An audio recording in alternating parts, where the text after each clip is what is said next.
সেরা স্বাদের চিকেন পোলাও বা ঝরঝরে চিকেন পোলাও আপনারা কম বেশি সবাই খেয়েছেন। আজ রবিবার আর আজ আমার বাড়িতে হয়ে যাচ্ছে চিকেন পোলাও, তাও আবার আমার হাজব্যান্ড বানাবে। তো নমস্কার বন্ধুরা, রান্নাবান্না উইথ আড্ডা চ্যানেলে আপনাদের সকলকে স্বাগত। আর আজকের আমি আপনাদের সাথে শেয়ার করছি চিকেন পোলাও রেসিপি। তো চলুন ভিডিওটা দেখতে থাকুন।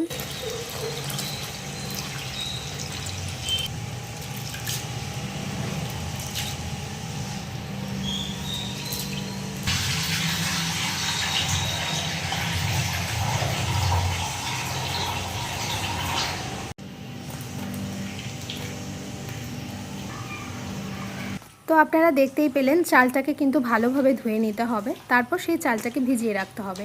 আর এখন মাংসটা ম্যারিনেট করে নেওয়া হয়েছে টক দই আর আদা রসুন বাটা দিয়ে।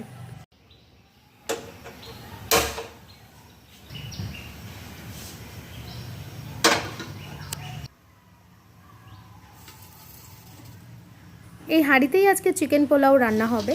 হাঁড়ির মধ্যে দিয়ে দেওয়া হলো সাদা তেল। তেলটা গরম হয়ে গেল।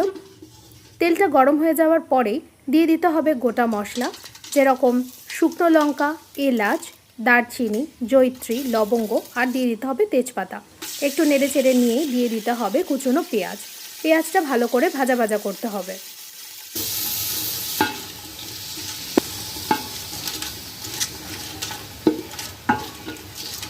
পেঁয়াজটা ভাজা ভাজা হয়ে এলেই তার মধ্যে দিয়ে দিতে হবে টমেটো। টমেটো আর পেঁয়াজটা আবারও ভালো করে একসাথে নেড়ে নিতে হবে।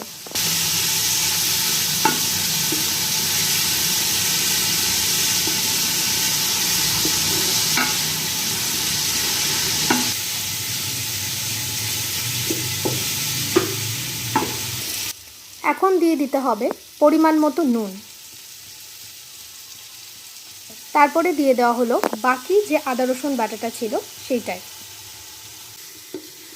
আদা রসুন বাটাটা দিয়ে আবারও নেড়ে চেড়ে নেওয়া হচ্ছে। আদা রসুনের একটা কাঁচা গন্ধ থাকে, যতক্ষণ কাঁচা গন্ধটা না যাচ্ছে ততক্ষণ পর্যন্ত এটা কষাতে হবে।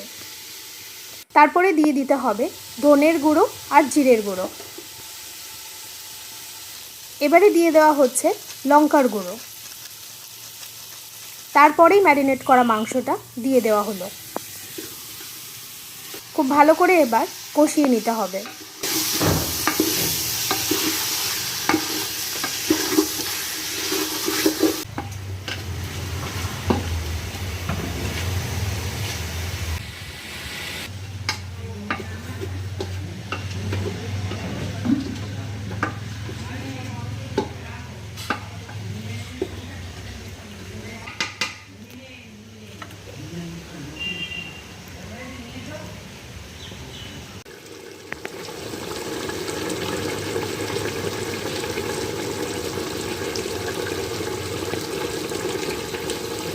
দেখতেই পেয়েছেন মাংসটা থেকে কতটা জল বেরিয়েছে।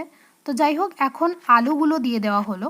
এই আলুটা কিন্তু আগে থেকে নুন দিয়ে আধা সেদ্ধ করে রাখা হয়েছিল।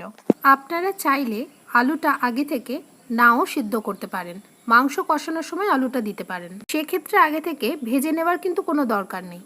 এখন দিয়ে দেওয়া হলো গোলমরিচ গুঁড়ো। এখন এবার ভেজানো চালটা দিয়ে দেওয়া হলো।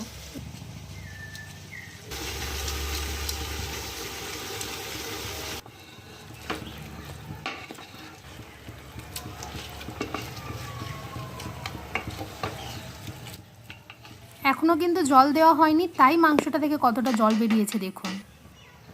এবারে পরিমাণ মতো জল দিয়ে দেওয়া হলো। জলটা একটু ফুটতে দিতে হবে। জলটা ফুটতে শুরু করলেই তারপরে ঢাকা দিয়ে কম আঁচে রেখে দিতে হবে। জল শুকিয়ে চালটা যেই ঝরঝরে হয়ে যাবে তখনই বুঝতে হবে যেটা নামানোর পর্যায়ে চলে এসেছে। এখন দিয়ে দেওয়া হচ্ছে কেওড়া জল আর গোলাপ জল। তারপরে দিয়ে দেওয়া হলো ঘি।